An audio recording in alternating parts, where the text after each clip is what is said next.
महाराज जी के भक्त थे।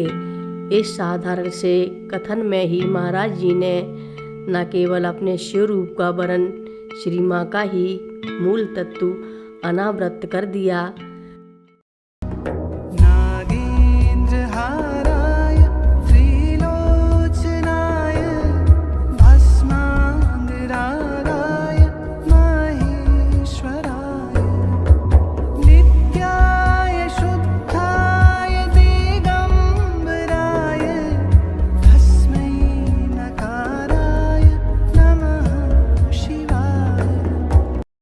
रक्षा सूत्र चैनल पर सभी भक्तों का स्वागत है।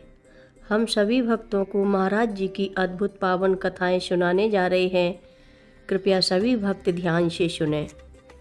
शंकर भगवान के अनन्य भक्त मेरे पिताजी नित्य ही रुद्राभिषेक अत्यंत निष्ठा से एकाग्र हो करते थे और भेड़ाघाट जबलपुर से प्राप्त एक अनुपम स्फटिक दृश्य बड़े आकार के नर्मदेश्वर का श्रृंगार नित्य रोली लाल चंदन तथा फूलों से करते थे। साथ में उसी भाव से विष्णु सहस्त्र नाम का पाठ भी। पर वे मेरे बड़े भाई पूरंदा के कारण महाराज जी से अत्यंत क्षुब्ध थे कि अभाव में डूबे पूरंदा गृहस्थी की जिम्मेदारियां त्याग उनके पीछे पीछे डोलते हैं बिना किसी सांसारिक प्राप्ति के। परंतु एक दिन हल्द्वानी फॉरेस्ट क्वार्टर्स में जब सामूहिक पूजन हो रहा था शंकर जी का, तो महाराज जी के एकाएक वहां आगमन पर उन्हें देखकर पिताजी को अचानक हल्का सा उन्माद हो उठा। उन्होंने कांपते हुए महाराज जी को प्रणाम किया तो महाराज जी ने उनसे पूछा, तूने हेड़िया खान के बाबा देखे हैं? पिताजी ने कहा, नहीं महाराज जी, मैं तो सोमवारी महाराज को जानता हूँ।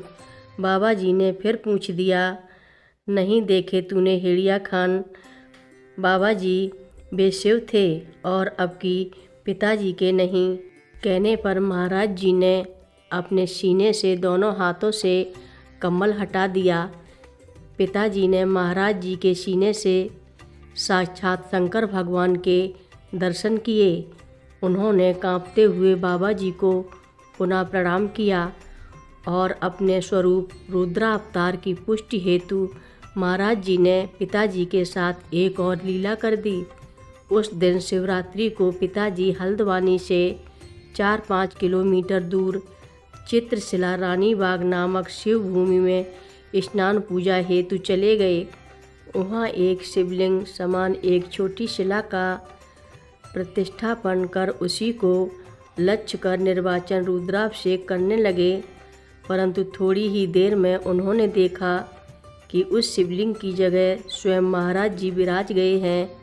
नंग धड़ंग दिगंबर रूप पिताजी को अपनी ही दृष्टि पर भ्रम हो गया। उन्होंने आंखें बंद कर लीं और जब पुनः खोलीं तो महाराज जी को वहाँ यथावत पाया। पुनः आंखें बंद की और खोली तो वही दृश्य पाया। अब उन्होंने दुगने उत्साह से अभिषेक करना प्रारंभ कर दिया।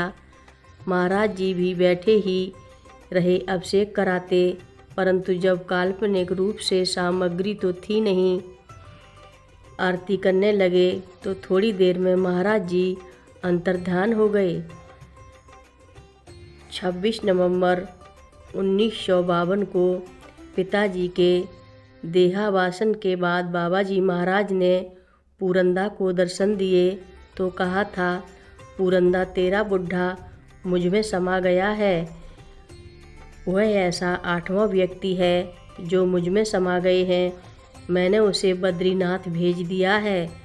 अब मैं हूँ तेरा बाप। बजरंगगढ़ की स्थापना के कई वर्ष पूर्व ही नैनीताल में एक चांदनी रात में पाषाण देवी मंदिर के नीचे एक शिलाखंड पर बैठे झील के उस पार एक भवन को इंगित करते हुए बाबा जी बोल उठे, पूरन वहाँ कात्यायनी रहती है, जिसके कारण हनुमान जी को यहाँ आना पड़ा। भवन था इंडिया होटल और कात्यायनी थी श्री सिद्धि माँ, जिनकी गहनता का अनुमान तब तक किसी को नहीं था, पूरंदा को भी नहीं। जो तब महाराज जी को भी केवल बाबा जी ही मानते थे और माँ को केवल अन्य भक्त माइयों की तरह अपना समकक्षी और न तब माँ के परिवारी ही महाराज जी के भक्त थे। इस साधारण से कथन में ही महाराज जी ने न केवल अपने शिव रूप का वरन श्री माँ का ही मूल तत्व अनावृत कर दिया। हर रोज़ महाराज जी की कथाएं सुनने के लिए रक्षा सूत्र चैनल को अवश्य सब्सक्राइब करें, शेयर करें और लाइक करें। घंटी बजाना ना भूलें। कमेंट बॉक्स में लिख भेजें जय नीव करोरी बाबा जी महाराज। बोलो नीव करोरी बाबा जी महाराज की जय बोलो।